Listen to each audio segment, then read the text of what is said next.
हाँ तो प्यारे बच्चों, एक बार फिर सभी का स्वागत करते हैं हमारे और आपके इस प्यारे से चैनल, ब्यूटीफुल से चैनल जय महादेव विद्याकुल पर। और बच्चा, हम लोग जो दूसरा चैप्टर पढ़ रहे थे स्थिर वैद्युत विभव एवं धारिता, उसका एक टॉपिक स्थिर वैद्युत विभव खत्म हो गया। आज से हम पढ़ने वाले हैं परावैद्युत तथा संधारित्र के बारे में। और एक सबसे बड़ी बात बता दूं कि अगर कोई बच्चा नया भी आया है तो उसको भी यहां से सारी चीजें बहुत ही प्यार से समझ में आने वाली हैं। तो आप लोग कॉपी पेन निकालो, नोट्स बनाना स्टार्ट करो और हम शुरू करते हैं आज के इस लेक्चर को। ठीक है, तो चलिए आज की इस क्लास को शुरू करते हैं। बच्चा, आज हम लोग को पढ़ना क्या है? आज हमें पढ़ना है परावैद्युत तथा संधारित्र के बारे में। किसके बारे में पढ़ना भैया? परावैद्युत तथा संधारित्र के बारे में पढ़ना है। ये हमारा टॉपिक है, यानी धारिता के बारे में हम लोग पढ़ेंगे। परावैद्युत तथा संधारित्र के बारे में किसके बारे में पढ़ेंगे बच्चे? परावैद्युत तथा संधारित्र के बारे में पढ़ेंगे। ये हमारा आज का टॉपिक है। इसमें सबसे पहले हम लोग समझेंगे वैद्युत धारिता क्या होती है। पहली हेडिंग लगाओगे वैद्युत धारिता। क्या? वैद्युत धारिता। वैद्युत धारिता क्या होती है? ठीक है, इसको आराम से समझेंगे। देखो, एक शब्द है यहां पे धारिता। धारिता शब्द का मतलब होता है धारण करने की क्षमता। धारिता शब्द का मतलब बताओ क्या है? धारण करने की क्षमता। मैं यहां पे लिख भी दे रहा हूं। धारिता का तात्पर्य वाह सर, क्या हिंदी लिखते हैं आप। तात्पर्य धारण करने की क्षमता से है। धारण करने की क्षमता से। किससे है बताओ? धारण करने की क्षमता से है। अब क्या धारण करने की क्षमता? बात को समझो भैया। हम खाना खाते हैं तो हमारे द्वारा रोटी धारण करने की क्षमता, रोटी धारिता कहलाएगी। तुम पानी पीते हो तो तुम्हारे द्वारा पानी पीने की क्षमता तुम्हारी पानी धारिता कहलाएगी। अब कोई अगर चालक है तो इस चालक को क्या दे सकते हो? ये क्या खाता पीता है? रोटी दाल चावल थोड़े ना खाएगा, ये खाएगा आवेश। ये खाएगा आवेश। ठीक है, तो किसी चालक के द्वारा आवेश के धारण करने की क्षमता को, उस चालक की हम क्या कहते हैं? वैद्युत धारिता। वैद्युत धारिता क्या होती है? आराम से समझो। वैद्युत धारिता होती किसी चालक के द्वारा आवेश के धारण करने की क्षमता, उस चालक की क्या कहलाती है? वैद्युत धारिता। ठीक है, अथवा करके हम यहां ये भी लिख दे रहे हैं। अथवा किसी चालक द्वारा आवेश के धारण करने की क्षमता, किसी चालक द्वारा आवेश धारण करने की क्षमता, आवेश धारण करने की क्षमता उस चालक की, क्या बच्चा? उस चालक की वैद्युत धारिता कहलाती है। उस चालक की वैद्युत धारिता कहलाती है। बात समझ में आ गई भैया? वैद्युत धारिता क्या होती? किसी चालक के द्वारा आवेश के धारण करने की क्षमता को उस चालक की क्या कहते हैं? वैद्युत धारिता कहते हैं। अच्छा, अब सर इसकी परिभाषा, सूत्र वगैरह कुछ बताएंगे? बिल्कुल बताएंगे भैया। मान लो कोई चालक है, इस चालक को हम 0 से लेकर Q आवेश देते हैं। 0 से लेकर कितना आवेश देते हैं? Q। अब भैया जब आप इसको आवेश दोगे बाबू, तो इसका क्या होगा? इसका विभव बढ़ जाएगा। चालक को आवेश देने पर क्या होता है? उसका विभव बढ़ जाता है। मान लो आवेश 0 से Q तक देने पर चालक का विभव 0 से बढ़कर के V हो जाता है। अब आप जितना ज्यादा आवेश दोगे उतना ज्यादा इसका विभव बढ़ जाएगा। कम आवेश दोगे कम विभव बढ़ेगा। ठीक है, तो किसी चालक को दिया गया आवेश, यहां पर हमने क्या माना है? माना किसी चालक को, ये चित्र में क्या लिखा है भैया? क्या दिख रहा तुम्हें? माना हमने कोई चालक लिया, किसी चालक को Q आवेश देने से चालक का विभव V हो जाता है। हमने मान लिया कि किसी चालक को Q आवेश देने से चालक का विभव बताओ क्या हो जाता है? V हो जाता है। V हो जाता है। तो ये जो दिया गया आवेश है ये विभव के अनुक्रमानुपाती होगा। मतलब क्या हो, ज्यादा आवेश ज्यादा विभव, कम आवेश कम विभव, तो Q प्रोपोर्शनल टू V के। अब जब आप इसको हटाते हो तो एक कांस्टेंट लगाते हो C, तो Q बराबर फॉर्मूला क्या बन गया, CV। Q बराबर बताओ फॉर्मूला क्या बन गया, CV।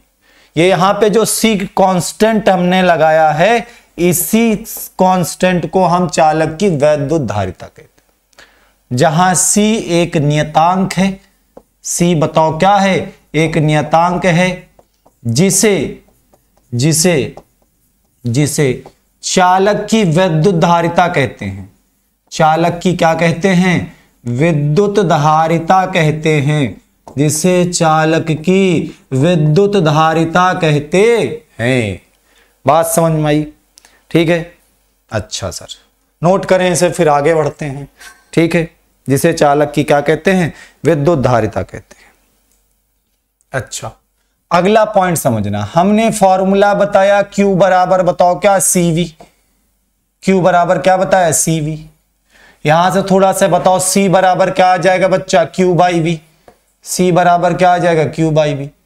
मतलब किसी चालक को आवेश देने पर या किसी चालक में स्थित आवेश और विभव के अनुपात को चालक की विद्युत धारिता कहते हैं। कुछ किताबों में यह भी परिभाषा लिखी रहती है। परिभाषा तो चाहे जैसे बनाओ यार, इतने दिन से पढ़ रहे हो, अब समझ गए होगे कि हम किसी भी परिभाषा का पोस्टमार्टम कर देते हैं। हाँ, मतलब कोई फॉर्मूला है तो उससे चाहे जिस तरह बोलो, परिभाषा तो निकल ही आएगी। ठीक है, लेकिन उसका अर्थ पता हो चाहिए नहीं। मतलब इसे हम कह सकते हैं किसी चालक के आवेश, किसी चालक के आवेश, आवेश यानी Q व चालक के विभव, व चालक के विभव के अनुपात को, विभव के अनुपात को, अनुपात को चालक की, अनुपात को चालक की क्या कहते हैं बताओ, विद्युत धारिता कहते हैं। क्या कहते हैं, विद्युत धारिता कहते हैं। ठीक है, समझ में आया? नोट करें फिर फटाफट, कॉपी पेन निकाल रहे हैं और नोट करते रहें। चलो लो एक परिभाषा और, अभी तुम्हारा पेट नहीं भरा। Q बराबर है भैया C बाय V। Q बराबर है बच्चे C बाय V। अगर यहां से V का मान हम 1 वोल्ट रखें, कितना रखें, 1 वोल्ट रखें, यानी विभव कितना दें, 1 वोल्ट का दें, विभव को क्या कर दें, एकांक कर दें, तो बताओ बच्चा C किसके बराबर, C बराबर हो जाएगा Q के। मतलब क्या हुआ इसका मतलब क्या हुआ, अगर हम किसी चालक का विभव 1 वोल्ट बढ़ाते हैं या 1 वोल्ट घटाते हैं, तो जो आवेश देना पड़ेगा या लेना पड़ेगा, उस आवेश की मात्रा को ही चालक की धारिता। ठीक है, मतलब अगर किसी चालक का विभव 100 वोल्ट है तो 100 वोल्ट से उसको 101 वोल्ट करने में जो आवेश देना पड़ेगा, उसी आवेश को चालक की धारिता कहते हैं। मतलब यहां पे लिख सकते हैं, अतः किसी चालक का विभव, अतः किसी चालक का विभव, चालक का विभव 1 वोल्ट बढ़ाने के लिए, क्या करने के लिए भैया, 1 वोल्ट बढ़ाने के लिए आवश्यक, 1 वोल्ट बढ़ाने के लिए आवश्यक आवेश की मात्रा, आवश्यक आवेश की मात्रा उस चालक की वैद्युत धारिता कहलाती है, उस चालक की विद्युत धारिता कहलाती है। समझ में बात आई? विद्युत धारिता क्या है, किसी चालक का विभव हम क्या करें, 1 वोल्ट बढ़ाएं। कैसे, 100 है तो 101 कर दें, 200 है तो 201 कर दें। 1 बढ़ाना भैया, 151 है तो 152 कर दो। जो विभव बढ़ाने के लिए आप आवेश दोगे, वही आवेश क्या कहलाएगा, चालक की विद्युत धारिता। ठीक है, नोट करें इसको। अब बताओ, परिभाषा से पेट भरा? अरे सर, परिभाषा से कहां पेट भरता है। 2 पॉइंट और लिखेंगे भैया। ये विद्युत धारिता क्या है, मैंने क्या कहा, आवेश के धारण करने की क्षमता, किसी चालक के द्वारा आवेश के धारण करने की क्षमता को हम चालक की क्या कहते हैं? विद्युत धारिता। ये क्षमता है, क्षमता सदैव अदिश राशि होती है। ठीक है, तो एक पॉइंट लिखोगे, वैद्युत धारिता अदिश राशि है। वैद्युत धारिता बताओ कैसी राशि है? अदिश राशि है। मैं बार बार आपसे कहा करता हूं, कॉपी पेन लेके बैठो, नोट सुंदर सी बनाते चलो। इतनी प्यारी नोट्स बनवाएंगे इस साल कि आप देख के हैरान रहोगे, जिंदगी भर काम देगी। ठीक है, वैद्युत धारिता क्या है? अदिश राशि है। अब हम फिजिक्स पढ़ाने आते हैं ना, तो हमारे कंप्यूटर में होते कहा करते हैं हमेशा, अरे सर कहिए तो पीपीटी बना दे, प्रेजेंटेशन वगैरह बढ़िया सजा धजा के, फोटो वोटो लगा दें, 2-4 कार्टून लगा दें, बच्चे खुश रहेंगे। अरे हमने कहा बच्चे हमारे बड़े बड़े हो गए हैं, शादी भी लायक हो गए हैं, तुम बच्चों को कार्टून दिखाओगे? हद है मतलब। लेकिन वो कहा करते हैं कार्टून वोटून लगा दे सर, पीपीटी में बढ़िया प्रेजेंटेशन सजा धजा के बना दे। हमने कहा नहीं, हम देसी आदमी हैं, हमारा बच्चा देसी और हम देसी, और हम बढ़िया इसे लिख लिख पढ़ाएंगे और वो बढ़िया लिखेगा आराम से। ठीक है, चलो। तो वैद्युत धारिता कैसी राशि है? अदिश राशि है। एक बात और कर लेते हैं बेटा, धारिता क्या है? क्षमता है। क्षमता कभी शून्य नहीं होती, ऋणात्मक नहीं होती, सदैव धनात्मक होती है। ठीक है, तो ऐसे एक पॉइंट लिख लेना, वैद्युत धारिता, वैद्युत धारिता आवेश धारण करने की क्षमता है। आवेश धारण करने की क्षमता है, की क्षमता है। इसलिए धारिता सदैव धनात्मक होती है। इसलिए धारिता सदैव बताओ क्या होती है? धनात्मक होती है। इसलिए धारिता सदैव क्या होती है बच्चा? धनात्मक होती है। बात समझ में आ गई? नोट करें फटाफट, फिर आगे बढ़ते हैं। ठीक है, चलो क्लियर हुआ। अगला पॉइंट, अगला पॉइंट, C बराबर है Q बाई V। C बराबर है Q बाई V। अगर अब यहां से धारिता का मात्रक निकालें, क्या निकालें? धारिता का मात्रक। तो भैया Q बाई V, Q क्या है? आवेश। आवेश का मात्रक बोलो बाबूजी, कूलाम। और विभव का मात्रक बोलो भैया, वोल्ट। तो इसका मात्रक हो जाता कूलाम प्रति वोल्ट, और इसी कूलाम प्रति वोल्ट को हम कहते हैं फैरड। क्या बोलते हैं बताओ? फैरड। F से लिखते हैं, कैपिटल F से। और ये दोनों यूनिट होते हैं यमकेश प्रणाली में, लेकिन इसका फैरड जो है ये बहुत बड़ा यूनिट है। अभी हम दिखाएंगे कितना बड़ा है। अरे सर क्या 100-200 फीट का है क्या? नहीं बेटा, बड़ा है, मतलब इसका मान बहुत बड़ा होता है। ठीक है, तो हम लोग ज्यादातर milli farad, micro farad, nano farad, pico farad, यही सब यूज करेंगे। फैरड बहुत बड़ा है यार, बहुत बड़ा। को तो बड़ा है, को तो बहुत बहुत बहुत बड़ा। ठीक है, अगर इसकी विमा निकालें तो विमा के लिए ऐसे समझो, C बराबर तुमने पढ़ा है Q बाई V। ठीक है, अच्छा यहां से एक बात बताओ, Q बाई V की जगह W बाई Q लिख सकते हो? भाई V का फॉर्मूला होता है W बाई Q। Q ऊपर चला जाएगा, Q स्क्वायर बाई W। अगर यहां से अब बीमा निकालो, आवेश Q है जिसकी बीमा क्या होती? AT का स्क्वायर लगा दिया, नीचे W है ML2T-2। आराम से इसको सॉल्व करो। ऊपर हो गया A2T2, नीचे हो गया ML2T-2। चलो भैया सब लोग ऊपर चलो, आओ सब ऊपर चलते हैं। M-1 L2 है, ऊपर जाएगा क्या हो जाएगा? L-2। T-2 है, ऊपर जाएगा T2 T2 T4। फिर A2 तो आपको फ्री में मिल गया, तो M-1 L-2 T4 A2, ये हो जाएगी वैद्युत धारिता की विमा। नोट करें फटाफट इसको, फिर आगे बढ़ते हैं। ठीक, नोट करें, नोट करें। एक पॉइंट और। अब हम समझेंगे धारिता का मान किन किन बातों पर निर्भर नहीं करता। धारिता निर्भर नहीं करती, किन किन बातों पर निर्भर नहीं करती है? नहीं करती है, किन किन बातों पर निर्भर नहीं करती है? तो बेटा बात नंबर 1 यह है कि धारिता का मान चालक के आवेश पर निर्भर नहीं करता।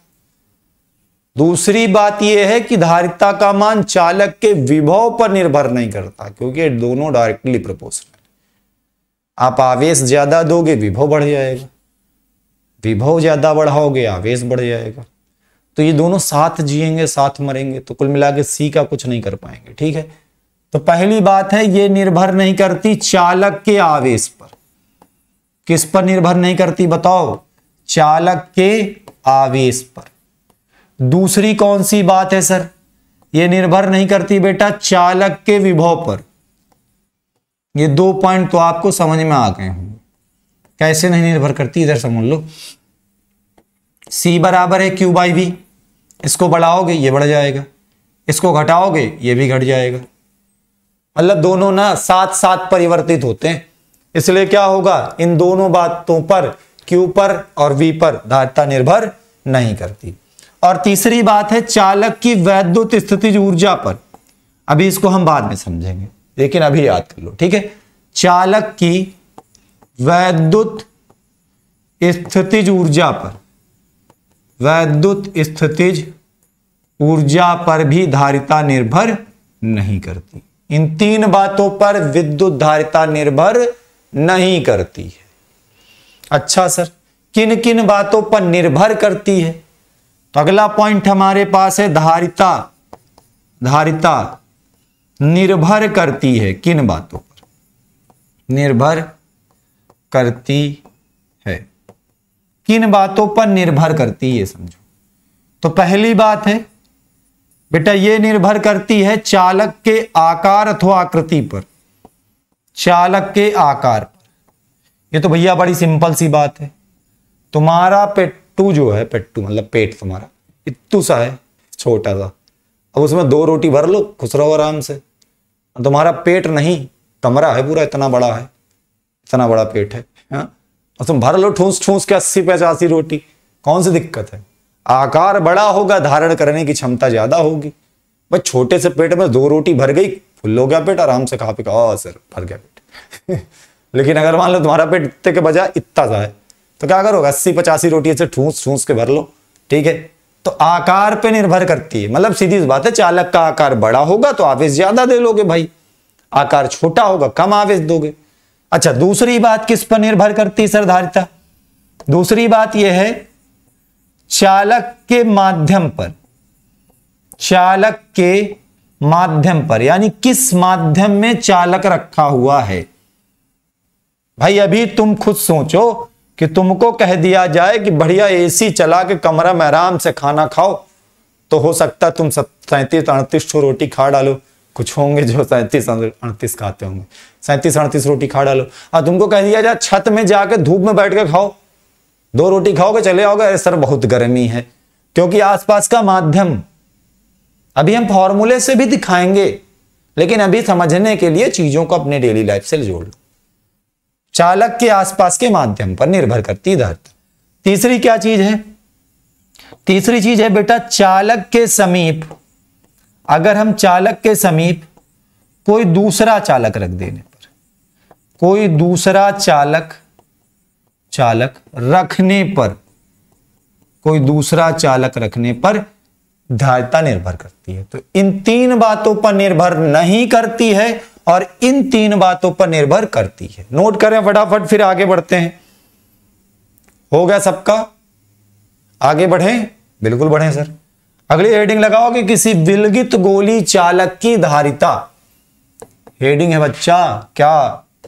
किसी विलगित गोली चालक की धारिता। हेडिंग लगा लो, किसी विलगित गोली चालक की धारिता। किसी विलगित गोली चालक की धारिता। किसी विलगित गोली चालक की धारिता। इसको आराम से समझना भैया, ठीक है। मान लेते हैं हमारे पास कोई एक गोली चालक है जिसकी त्रिज्या है स्मॉल ए, और इसको हमने एक आवेश दिया प्लस क्यू। कितना आवेश दिया बताओ? प्लस क्यू आवेश दिया। और वो आवेश कहां आ गया? इसके सरफेस पे, ऐसे ऐसे ऐसे ऐसे ऐसे ऐसे ऐसे। इस चालक को दिया गया आवेश कितना है Q और इसकी त्रिज्या कितनी है बताओ स्मॉल a। आई बात समझ। हमने माना किसी चालक को दिया गया आवेश प्लस Q है और त्रिज्या कितनी स्मॉल a है। ठीक है, इतना माना फलाना लिख लोगे भाई, बार बार मैं क्या लिखाऊं तुम लोग को। ठीक, अगर हम यहां पे मान ले यदि चालक का विभव V हो, कितना हो V हो, माना लिख लेना भाई, माना होना लिख लिया करो, बड़े बड़े हो गए लिख लिया करो सारी चीजें। क्या लिखोगे, माना किसी चालक की त्रिज्या स्मॉल a है और चालक को दिया गया आवेश प्लस Q है, इतनी चीजें लिखनी है। ठीक है, तो अगर चालक का विभव V हो तो V बराबर हमने फॉर्मूला पढ़ा 1/4 pi epsilon not Q by R। यहां पे त्रिज्या R नहीं सर स्मॉल a है, तो विभव V बराबर हो जाएगा 1/4 pi epsilon not Q by small a। This is equation number 1। ठीक है, ये इक्वेशन क्या हो गया 1 हो गया। अगर यहां से मान लें यदि गोली चालक की धारिता C हो, यदि गोली चालक की धारिता कितनी हो बताओ C हो, तो C बराबर क्या होता है Q बाई V। C बराबर क्या होता है Q बाई V। अगर हम यहां से समीकरण नंबर 1 से देखें तो V की वैल्यू रख सकते हैं, क्या रख सकते हैं V की value 1/4 pi epsilon not Q by A। तो C बराबर हो जाएगा Q अपॉन V की value 1/4 pi epsilon not Q by A। ये Q कैंसिल हो जाएगा। तो बताओ धारिता C बराबर क्या आ गया, ये आ गया 4 पाई एप्सिलॉन नॉट A। ये धारिता कब होगी, जब हमारा चालक निर्वात में हो। आराम से समझो, जब चालक बताओ कहां हो, निर्वात में हो। कहां हो, निर्वात में हो।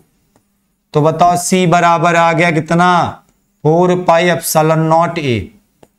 कितना आ गया 4 पाई एप्सिलॉन नॉट A।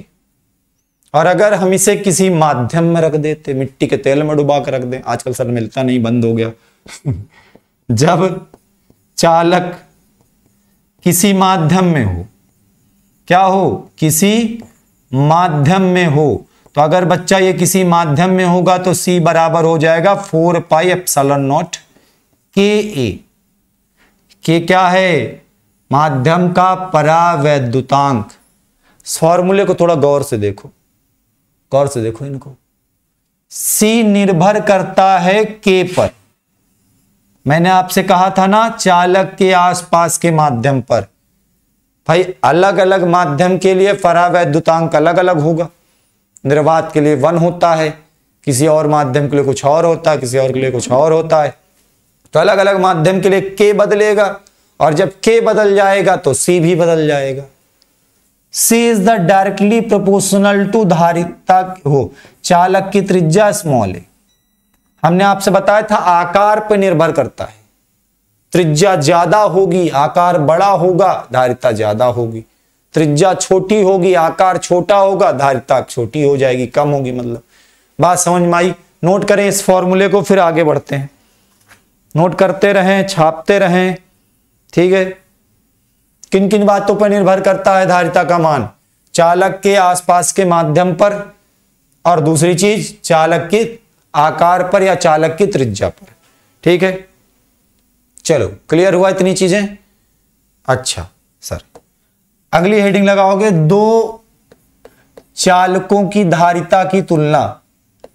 दो चालकों की धारिताओं की तुलना, दो चालकों की धारिता की तुलना, दो चालक की धारिता की तुलना करने चले हैं हम।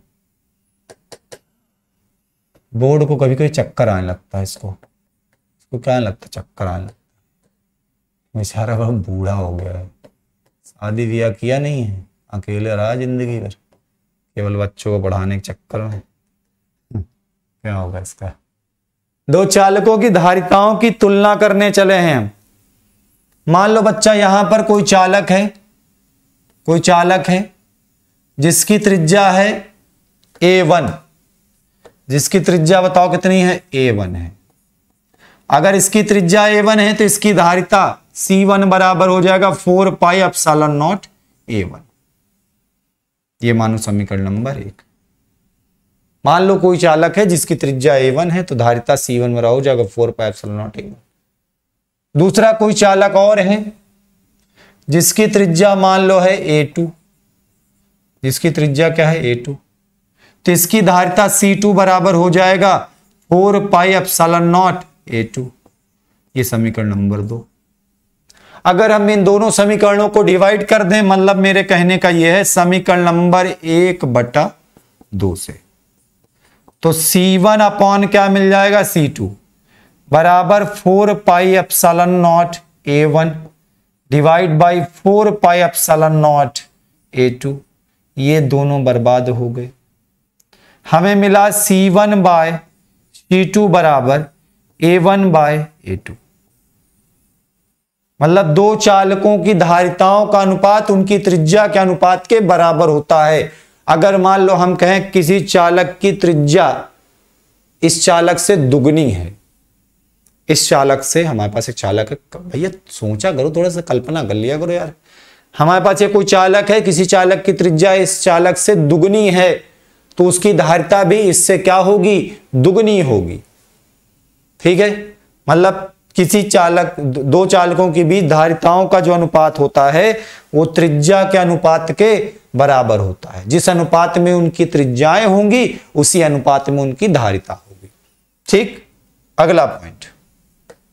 अब हम तुम्हें यहां से धारिता के कॉन्सेप्ट से एक चीज बताने जा रहे हैं। परावैद्युतांक क्या होता है, के जो लगाया जाता है ना, उसकी एक परिभाषा बताते हैं।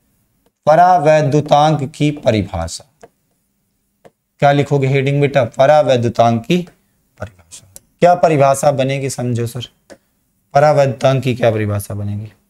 भाई हमने आपको पढ़ाया कि यदि कोई चालक निर्वात में है, यदि कोई चालक कहां है, निर्वात में है, निर्वात में है, ठीक है, तो उसकी धारिता C बराबर क्या होती है, 4 पाई एप्सिलॉन नॉट A। निर्वात वाले को हम ऐसे लिख दें, C एयर, C एयर निर्वात में धारिता, ठीक है, बराबर क्या हो जाएगा, 4 pi epsilon not A। Equation number 1। और जब कोई चालक किसी माध्यम में है, जब कोई चालक किसी माध्यम में हो, किसी माध्यम में हो, तो अगर माध्यम में होगा तो C मीडियम बराबर हो जाता 4 pi epsilon not KA। Equation number 2। हवा या निर्वात में होगा तो 4 पाई एप्सिलॉन नॉट A, माध्यम में होगा तो 4 पाई एप्सिलॉन नॉट KA। अगर हम दोनों को भाग दे दें समीकरण नंबर 1/2 से, तो निर्वात में धारिता बटे माध्यम में धारिता बराबर 4 पाई एप्सिलॉन नॉट A बराबर 4 पाई एप्सिलॉन नॉट KA। ये दोनों बर्बाद हो गए, लुट गए।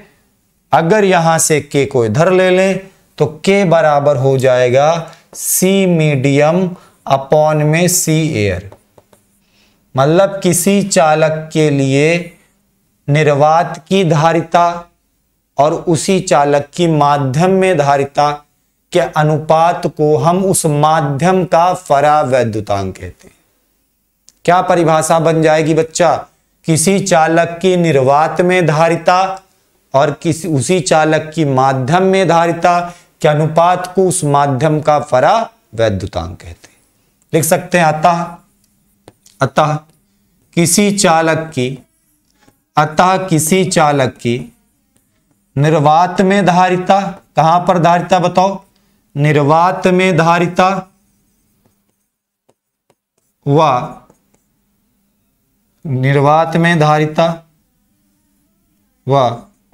माध्यम में धारिता के अनुपात को, माध्यम में धारिता के अनुपात को के अनुपात को उस माध्यम का परावैद्युतांक कहते हैं। उस माध्यम का बताओ क्या कहते हैं?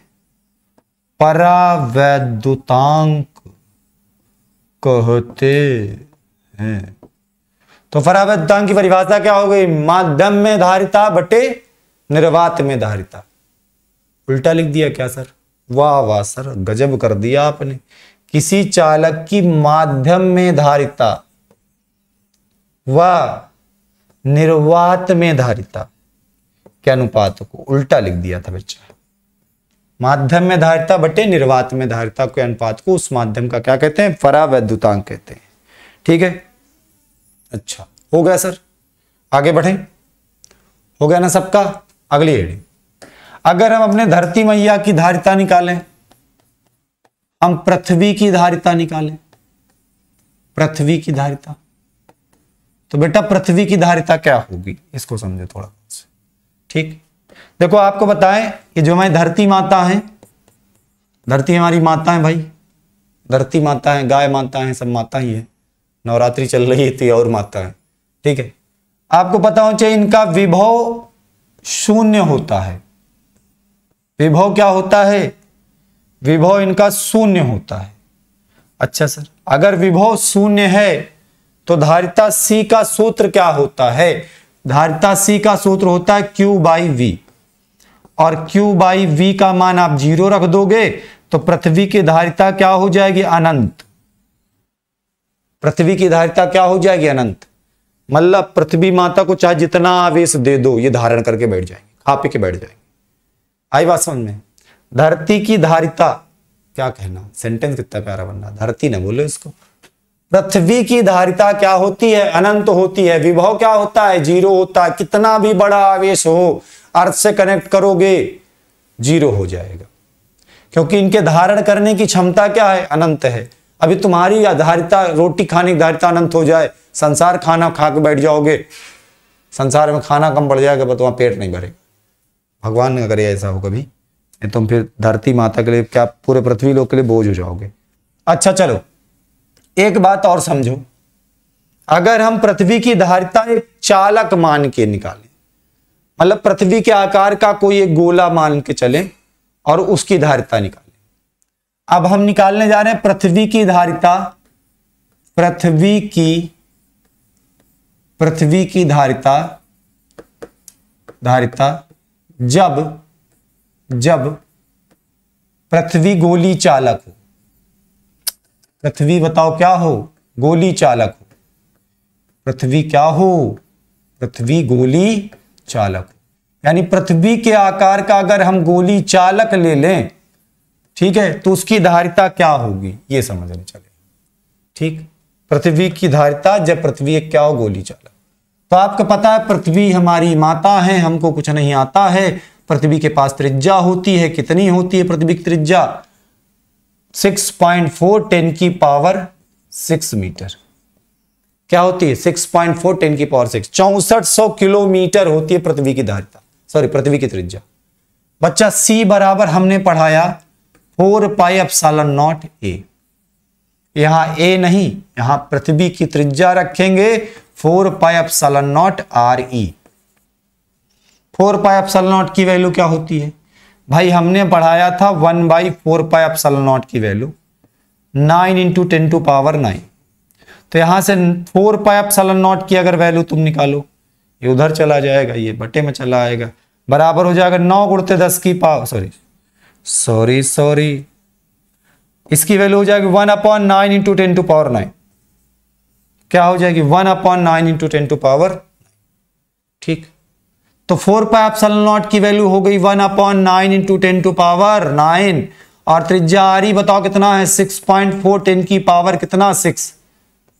ठीक है, इनको ऊपर लेके चले जाओ बेटा। ये 6.4 बटे 9 और 10 की पावर 6 में से 9 गए माइनस का 3, इसको एक 0 दे दो तो C बराबर आ जाएगा 64 बटे 9, 10 गुणते 10 की पावर -4। इसको भाग दोगे 7.11 आएगा, या इसे हम 711 गुणते 10 की पावर -6 लिख सकते हैं फेरड क्या होगा इसका यूनिट? फैरड। हमने बताया था कूलाम प्रति वोल्ट लिखो या फैरड लिखो, एक ही बात है। 10⁻⁻6 को अगर हटा दें, 10⁻⁻6 को अगर हम हटा दें तो C का मान हो जाएगा 711 माइक्रोफैरड। अब थोड़ा सा यहां से सोचो, फैरड कितना बड़ा यूनिट होगा? पृथ्वी के आकार का, जितनी बड़ी हमारी धरती माता है, जितनी बड़ी हमारी पृथ्वी है, इस आकार का अगर हम गोली चालक लेते हैं तो उसकी धारिता कितनी आती है? 711 माइक्रोफैरड। सोचो एक फैरड कितना बड़ा होगा। नहीं समझ में आया? चलो दिखाते हैं कितना होगा एक फैरड। तो अगली एक हेडिंग लगाओ कि क्या किसी चालक के, क्वेश्चन की तरह लिख लो, क्या किसी चालक की धारिता एक फैरड हो सकती है? एक क्वेश्चन है हमारे पास, क्या किसी चालक की धारिता, चालक की वैद्युत धारिता, क्या किसी चालक की वैद्युत धारिता एक फैरड हो सकती है? एक फैरड हो सकती है। भैया चलो चेक करते हैं, क्या किसी चालक की धारिता एक फैरड हो सकती है? क्या किसी चालक की धारिता एक फैरड हो सकती है? सर चेक करके बताओ। चलो आओ देखते हैं। भाई हमने फॉर्मूला बताया, क्या बताया कि अगर कोई चालक है जिसकी त्रिज्या स्मॉल ए है, चेक करने जा रहे हैं क्या इसकी धारिता एक फैरड हो जाएगी। चेक करते हैं। तो इसकी धारिता का फॉर्मूला C बराबर क्या होता है? इसकी धारिता का फॉर्मूला C बराबर क्या होता है? 4πε0 A। 4πε0 A। धारिता एक फैरड की बात बराबर 4πε0 A। यहां से मेरे भाई A का मान निकालो, कितना आएगा? 1/4πε0। अब आपको 1/4πε0 की वैल्यू पता है। 1/4πε0 की वैल्यू होती 9 × 10⁹।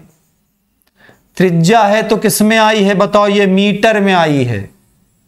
अगर इसको मैं किलोमीटर में बदलूं तो क्या हो जाएगा? भाई 3 जीरो कम हो जाएंगे, यानी 9 × 10⁶ किलोमीटर। अभी तुमको बड़ा हल्का लग रहा है ना, इसमें थोड़ा जीरो लगा के लिखो। तो त्रिज्या ए बराबर हो जाएगा 1 2 3 4, बंद करो सर अत्याचार, 1 2 3 4 5 6। ये लिखा कितना? थोड़ा पढ़ो। इकाई, दहाई, सैकड़ा, हजार, 10,000, लाख, 10 लाख। वाह वाह सर, गजब कर डाला। 90 लाख। कितना? 90 लाख। सोचो, मतलब अगर कोई चालक एक फैरड धारिता का है तो उसकी पता त्रिज्या कितनी होगी? 90 लाख किलोमीटर त्रिज्या होगी सर। हे भैया, तुम इस धरती लोक में रहते ना, इतनी बड़ी सोच ना सोचो। तुम्हारे पृथ्वी की त्रिज्या 6400 किलोमीटर है मात्र। तुम्हारे पृथ्वी की त्रिज्या केवल 6400 किलोमीटर है। 90 लाख किलोमीटर त्रिज्या का कोई चालक हो सकता है?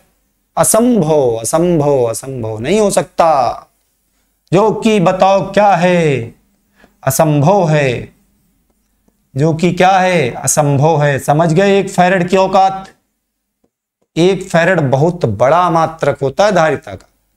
तो 90 लाख किलोमीटर जो कि क्या है? असंभव है। चलो नोट कर लिए भाई, हो गया सबका। आगे बढ़ें और बढ़ते चलें। एक सवाल लिखेंगे बड़ा प्यारा सा, सुंदर सा, एक सुंदर सा सवाल लिखेंगे सर। क्वेश्चन है हमारा, क्वेश्चन है। क्वेश्चन ये है, सिद्ध करो कूलाम स्क्वायर प्रति न्यूटन मीटर स्क्वायर। सिद्ध करो कूलाम स्क्वायर प्रति न्यूटन मीटर स्क्वायर व कूलाम स्क्वायर प्रति न्यूटन मीटर स्क्वायर व फैरड प्रति मीटर। फैरड प्रति मीटर, फैरड प्रति मीटर लिखा है, ठीक है। एक ही भौतिक राशि के मात्रक हैं, एक ही भौतिक राशि के मात्रक है। सिद्ध करना है कि कूलाम स्क्वायर प्रति न्यूटन मीटर स्क्वायर और फैरड प्रति मीटर एक ही राशि के मात्रक हैं। अच्छा, एक ही राशि के मात्रक हैं, तो आपसे पूछा इस राशि का मान, इस राशि का नाम व मान बताओ। इस राशि का नाम व मान बताओ। इस राशि का नाम बताओ व मान बताओ। नाम बताओ व मान बताओ। बहुत बढ़िया सर। अच्छा समझो, हमने कूलाम का नियम पढ़ाया था आपको। कूलाम के नियम से, कूलाम के नियम में बताया गया था कि धारिता F बराबर, दो आवेशों के बीच का वैद्युत बल F बराबर होता 1/4πε0 Q1 Q2 bye R square. बहुत बढ़िया सर। ε0 बराबर निकालोगे बच्चा 1/4π अलग लिखा है, Q1 Q2 bye F R square हो जाएगा। अगर यहां से हम ε0 का मात्रक निकालें तो बताओ ε0 का मात्रक क्या आएगा? कूलाम C1, कूलाम बताओ क्या हो जाएगा? कूलाम स्क्वायर और प्रति F का मात्रक बोलो न्यूटन, R का मात्रक बोलो मीटर स्क्वायर। तो कूलाम स्क्वायर प्रति न्यूटन मीटर स्क्वायर किसका मात्रक हुआ? परावैद्युतांक, अरे पागल हो गए क्या सर? निर्वात की वैद्युतशीलता, इसको क्या बोलते हैं? निर्वात की वैद्युतशीलता का मात्रक है। आज हमने आपको एक फॉर्मूला और पढ़ाया, किसी विलगित चालक की धारिता, विलगित चालक की धारिता का एक सूत्र पढ़ाया। ये क्वेश्चन एक बार यूपी बोर्ड के पेपर में आया भी था, इसे लिख के आया था। बच्चे सोचे यार ये क्या कर दिए सवाल वालों, coulomb square newton metre square farad प्रति मीटर। अब चलो मात्रक कंपेयर करें। बिल्कुल कर सकते हैं सर। धारिता C बराबर होता है 4πε0A। यहां से बेटा ε0 बराबर निकालोगे तो क्या आएगा? 1/4π, इसे 1/4π भी कह सकते हैं। 4π मत कहना, नहीं कुछ और भी सोच सकते हो तुम लोग। हटाओ सर, जाने दो बच्चे। रुक जा भाई, गला सूख रहा, उतनी देर चिल्लाते चिल्लाते। तुम लोग क्या खा पी के बैठो, 2 रोटी ले लो, खाते रहोगे, पढ़ते रहोगे। हम लोग का काम है केवल पढ़ाना पढ़ाना पढ़ाना पढ़ाना। चलो आगे बढ़े। हाँ तो भाई ε0 बराबर मिला 1/4π/C/A। यहां से अगर ε0 का मात्रक निकालो तो 1/4π तो कांस्टेंट है, C क्या है? धारिता है जिसका मात्रक होता फैरड, और ये क्या है? त्रिज्या है जिसका मात्रक होता मीटर। तो ε0 का ही मात्रक है कूलाम स्क्वायर प्रति न्यूटन मीटर स्क्वायर, और ε0 का ही मात्रक है फैरड प्रति मीटर। ठीक है, ठीक है। तो कौन सी राशि है? ये राशि है निर्वात की वैद्युतशीलता। ठीक है, ε0 होती है जिसको हम क्या कहते हैं? निर्वात की वैद्युतशीलता। क्या कहते बच्चा? निर्वात की वैद्युतशीलता, और जिसका मात्रक होता है 8 जिसका मात्रक होते हैं 2, कूलाम स्क्वायर प्रति न्यूटन मीटर स्क्वायर या फैरड प्रति मीटर, और इसकी वैल्यू होती है 8.85 10⁻⁻12 कूलाम स्क्वायर प्रति न्यूटन मीटर स्क्वायर। समझ में आया सवाल? नोट करें भाई, फिर आगे बढ़ते हैं। नोट करो, छाप लो। ठीक है, चलो आगे बढ़े। बिल्कुल बढ़ते चलें सर। चलिए अगली हेडिंग लगाओगे, किसी चालक की वैद्युत स्थितिज ऊर्जा। क्या हेडिंग लगाओगे बच्चा? किसी चालक की वैद्युत स्थितिज ऊर्जा। क्या समझे चले हैं हम? किसी चालक की वैद्युत स्थितिज ऊर्जा के बारे में समझेंगे। ठीक है, चलो। अब किसी चालक की वैद्युत स्थितिज ऊर्जा क्या है? भैया ये कोई चालक है, जब आप इसको आवेश दोगे यानी इसे आवेशित करोगे, तो आवेशित करने में आप कुछ कार्य करोगे। अब जो आप कार्य करते हो या आप जो अपनी ऊर्जा खर्च करते हो, वही ऊर्जा इस चालक में एक ऊर्जा के रूप में संचित हो जाती है, और इसी ऊर्जा को हम चालक की क्या कहते हैं, वैद्युत स्थितिज ऊर्जा कहते हैं।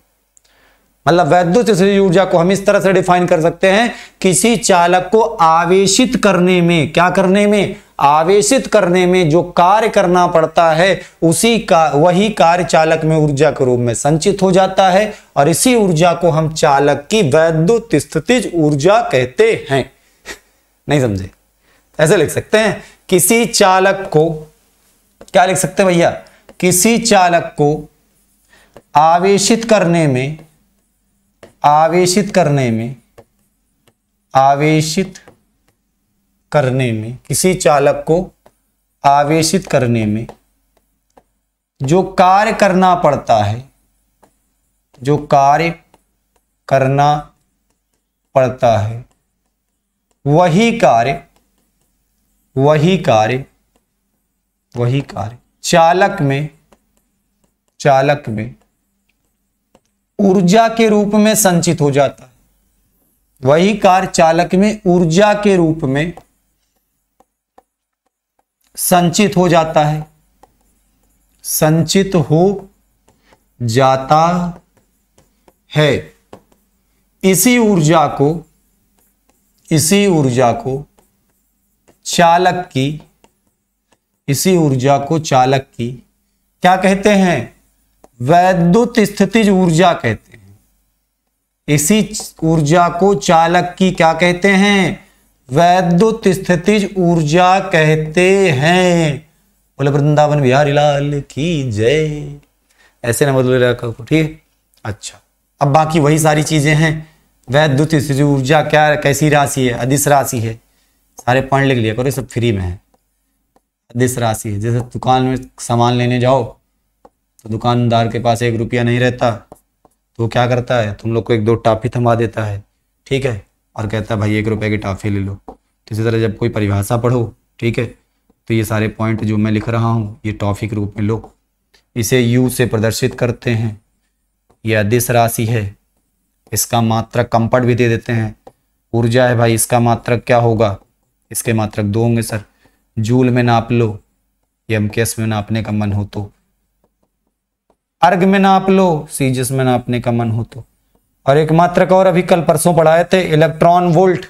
ये भी ऊर्जा का ही मात्रक होता है। बीमा मत समझते ना, ऊर्जा की बीमा यार वही बीमा होती है जो कार्य की होती है। क्या, ML2T-2। नोट करें फटाफट, समझ में आया सबको। अब हम स्थितिज ऊर्जा का सूत्र निकालेंगे। हो गया भाई, आगे बढ़े।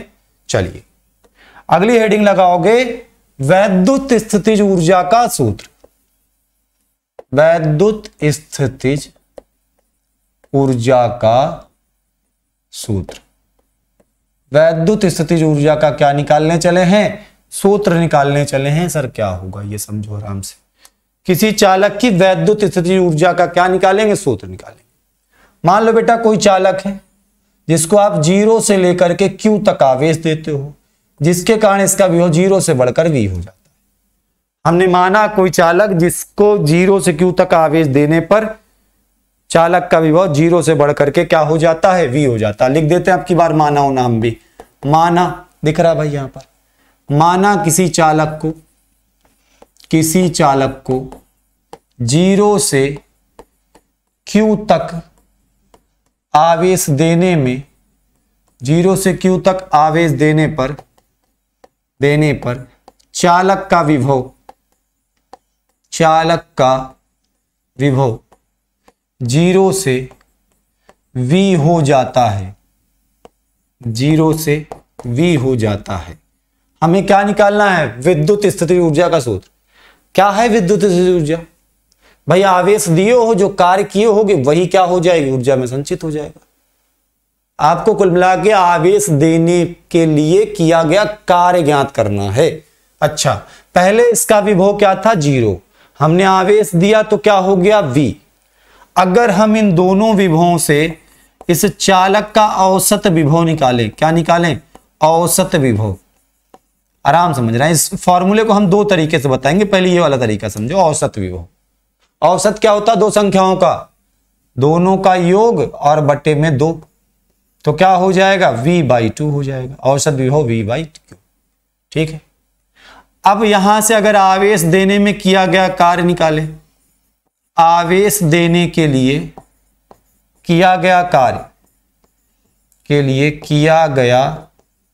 कार्य निकाले, तो W बराबर आपने पढ़ा है V इंटू क्यू, यहां V नहीं, यहां विभव है औसत विभव v/2, तो जहां पर V है वहां क्या लिख दोगे v/2 इंटू क्यू, तो W बराबर कितना आ जाएगा हाफ QV, क्या आ जाएगा हाफ QV।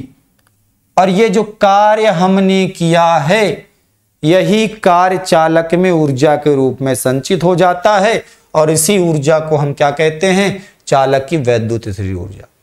ठीक है, यहां पे लिख देना यही कार्य चालक की वैद्युत स्थितिज ऊर्जा होती है।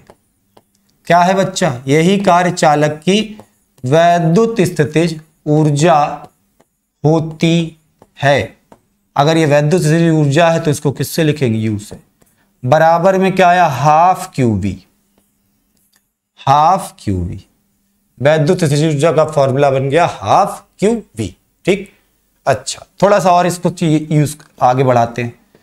Q बराबर हमने आपको पढ़ाया था CV, याद है, Q बराबर क्या होता है C इंटू V, अगर इसमें रख दे तो U बराबर हो जाएगा हाफ CV इंटू V, तो U बराबर आ जाएगा बच्चा हाफ CV स्क्वायर, एक रूप ये भी हो जाएगा हाफ CV स्क्वायर, क्या बन जाएगा बताओ हाफ CV स्क्वायर। और चेंज करें थोड़ा सा, अच्छा यहीं से अगर बताओ मैं V का मान निकालूं तो V बराबर आएगा Q/C, V बराबर क्या आएगा Q/C, तो U बराबर यहां देखो हाफ C लिखा है Q/C, तो Q square by C square, एक C कैंसिल हो जाएगा, तो ऊर्जा का एक रूप और मिल गया half Q square by C, क्या मिल जाएगा half Q square by C, half QV या हाफ CV स्क्वायर या half Q square by C, जो जरूरत हो उस हिसाब से आप यूज कर सकते हैं, नोट कर लें। ठीक है, चलो तो एक तो मेथड हमने आपको वैद्युत ऊर्जा का सूत्र निकालने का ये बताया, इसका बच्चा एक सेकंड मेथड भी है। ठीक है, अगर हम इसका सेकंड मेथड देखें उससे भी निकाल सकते हैं, लो देख लो सेकंड मेथड होता है, सर क्या लिख रहे हो, अंग्रेजी नहीं आती जबरदस्ती कह लिखते रहते हो, बेइज्जती कराते हो बच्चों के बीच में। मेथड सेकंड मेथड इसका हो सकता है क्या, देखो आराम समझो, सीधे आते हैं, वी नो दैट, हम जानी थी, हम जानते हैं, ऐसा लिखना। dW बराबर क्या होता है बताओ, V इंटू DQ, सबने पढ़ा है। dW बराबर बताओ क्या होता है, V इंटू DQ होता है। हमने क्या पढ़ा, 0 से Q आवेश देने पर विभव 0 से V हो जाता है, और इसी प्रक्रिया में किया गया कार्य W हो, किया गया कार्य। तो बताओ बच्चा क्या करेंगे, dW बराबर क्या है, VDQ है ना, हम आवेश कहां से दे रहे हैं, 0 से कहां तक, Q तक, किया गया 0 से, बताओ क्या हो जाएगा W। अब आओ फटाफट सॉल्व करेंगे। V बराबर हमने पढ़ा है सर Q/C, तो जहां V लिखा वहां Q/C लिख देते हैं, तो 0 से लेके W तक dW, और इसकी जगह लिख देंगे Q/C dQ। बताओ 0 से लेके कहां तक, Q तक, आगे आ जाओ रे बेटा, लिखा है dW, 0 से लेके W तक, dW 0 से लेके W तक, तो हम क्या करते हैं, इसके बगल में W की पावर 0 लिख लेते हैं, बराबर में आ जाओ। Q के सापेक्ष तो 1/C कांस्टेंट बाहर कर लेंगे, 1/C को हमने बाहर कर लिया, बचा कितना, Q dQ 0 से लेके Q तक, पूरा इंटीग्रेशन है और कुछ है नहीं, बताते रहे, पूरी मैथ्स हो गई अभी। W की पावर 0 का समाकलन W की पावर 0 + 1 बटे में 0 + 1, ठीक है। बताओ 0 से लेके कहां तक W तक, बराबर 1/c लिखा है Q की पावर 1 का, Q की पावर 1 + 1 अपॉन में 1 + 1, 0 से लेके बताओ कहां तक Q तक, ठीक है। तो ये क्या हो जाएगा, ये W हो जाएगा, बताओ कहां से कहां तक, 0 से लेके W तक। 1/c बाहर कर लो, ये हो जाएगा Q²/2, 0 से लेके Q तक। तो यहां से देखो W बचा है 0 से लेके W तक, ठीक है। 1/2 बाहर कर लेते हैं, 1/c है, Q² बचा है 0 से लेके Q तक। अब वैल्यू रख देते हैं, पहले फंक्शन में अपर लिमिट रखी जाती, फिर माइनस लगा के लोअर लिमिट। पहले हम बच्चा W की जगह यहां W रखेंगे, फिर माइनस का 0। यहां पर भी 1/2 लिखा है, 1/c है, पहले Q की जगह Q, फिर -0 का स्क्वायर। तो W बराबर क्या मिल गया, ½ Q²/c, ½ Q²/c। और यही कार्य क्या कहलाती, स्थितिज ऊर्जा। नीचे लिख देना, यही कार्य चालक की क्या होती है, वैद्युत स्थितिज ऊर्जा है। यही कार्य चालक की क्या है, वैद्युत स्थितिज ऊर्जा होती है। और अगर ये वैद्युत स्थितिज ऊर्जा है तो इसको अब हम लिखेंगे U से। U बराबर हो गया ½ Q²/c, ½ Q²/c। और इसको दूसरे फॉर्मूले में चेंज करें। बच्चा हमने पढ़ा है Q बराबर CV, बोलो हाँ सर पढ़ा है ना, Q बराबर CV, इसमें रख दे तो U बराबर हो जाएगा ½ C² V² अपॉन में C। ये C कैंसिल, तो U बराबर बताओ कितना आ गया, ½ CV²। U बराबर कितना आ गया, ½ CV², ठीक है। अच्छा सर, और किस रूप में इसको चेंज कर सकते हैं, क्योंकि V बराबर हमने पढ़ा है Q/c, तो वही आ जाएगा सर, ये तो वही आ जाएगा। यहां से C बराबर Q/v रख दें, हाँ ठीक है। C बराबर हमने पढ़ा है Q/v, चूंकि C बराबर हमने पढ़ा है Q/v, अगर C जगह Q/v रख दें तो U बराबर बताओ ½ Q/v इंटू V², ये V कैंसिल, तो U बराबर बताओ कितना आ जाएगा, ½ QV। U बराबर क्या आ जाएगा, ½ QV।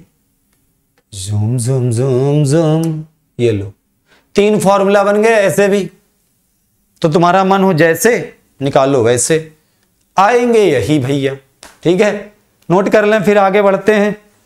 एक छोटा सा प्यारा सा सवाल करेंगे और आज के लेक्चर को खत्म करेंगे, ठीक है। छोटा सा प्यारा सा सवाल करेंगे और आज के लेक्चर को खत्म करेंगे। चलिए, क्वेश्चन है, सवाल हम पहले लिख देते हैं। 10 माइक्रोफैरड वाले चालक का विभव, 10 माइक्रोफैरड वाले चालक का विभव, दिख रहा है ना, मैं जहां लिख रहा हूं बिल्कुल दिख रहा था। 10 माइक्रोफैरड वाले चालक का विभव 10 मिलीवोल्ट, 10 मिलीवोल्ट। चालक का विभव बताओ कितना, 10 मिलीवोल्ट करने पर उसमें संचित ऊर्जा बताओ। 10 मिलीवोल्ट करने पर चालक में संचित ऊर्जा बताओ। चालक में संचित ऊर्जा बताओ, ऊर्जा बताओ। बेटा धारिता C बराबर है 10 माइक्रोफैरड। माइक्रोफैरड है, फैरड मान लोगे 10⁻⁻⁶ से गुणा 10⁻⁻⁵ ठीक। विभव V बराबर दिया गया 10 मिलीवोल्ट। ये भैया मिलीवोल्ट, हिंदी में लिखो समझ में आया सर। क्या है बताओ, 10 मिलीवोल्ट। अगर मिलीवोल्ट को वोल्ट में बदलोगे तो 10 गुणते 10⁻³ वोल्ट, मतलब विभव V बराबर हो जाएगा 10⁻² वोल्ट। विभव पता है, धारिता पता है, तुमसे पूछा क्या है, ऊर्जा बताओ। ए भैया ऊर्जा U बराबर होता ½ CV²। तो क्या लिखेंगे, ½ c का मान कितना 10 की पावर -5, v स्क्वायर 10 की पावर -2 का स्क्वायर, तो कितना हो जाएगा half 1/2, 10 to power -5 and 10 to power -4। Sir आप ऑस्ट्रेलिया से आए हैं क्या? बेटा बिल्कुल बिल्कुल बिल्कुल 0.5 इंटू 10 टू पावर -9। बेटा ये ऑस्ट्रेलिया की भाषा है, तुम लोग नहीं समझोगे। हाँ, पढ़ लिख लो ऑस्ट्रेलिया का तो अमेरिका पहुंच जाओगे। U बराबर आ गया 5 गुणित 10 की पावर -10। ऊर्जा है बच्चे, मात्रक क्या होगा जूल, समझ गए? मात्रक क्या हो जाएगा जूल। तो आज का लेक्चर यहीं तक रखते हैं। अगली जो क्लास आएगी उसमें हम 2 चालक लाएंगे, एक तार लाएंगे और उनको जोड़ देंगे, फिर उनके बीच सब निकालेंगे। तुम लोग को क्या लगता है सही से चालक लाएंगे क्या? सर बहुत गरीब आदमी यार, चालक उलक कहाँ से लाएंगे? बस समझा देंगे, ऐसी बात नहीं है। तो बच्चों आज की क्लास यहीं तक रखते हैं। अपना ख्याल रखो, पढ़ाई लिखाई करते रहो, और जो अगला लेक्चर आएगा उसमें हम लोग 2 चालकों को जोड़ना सीखेंगे। और ये मेरी क्लास रोज रात 8 बजे यूट्यूब पर फ्री में आती है। और जो बच्चे नए आए हैं वो चैनल को सब्सक्राइब कर लें, वीडियो को अपने सभी दोस्तों तक शेयर कर दो भैया, ठीक है। और class 12th physics in Hindi भाई मुकेश सर के नाम से एक प्लेलिस्ट बनी है, वहाँ पे आपका पूरा सिलेबस, एक एक चैप्टर के एक एक सवाल, एक एक कॉन्सेप्ट सब कुछ पढ़ाया गया, ठीक है। तो आज की क्लास यहीं तक। अपना ख्याल रखो, पढ़ाई लिखाई करते रहो। All the very best.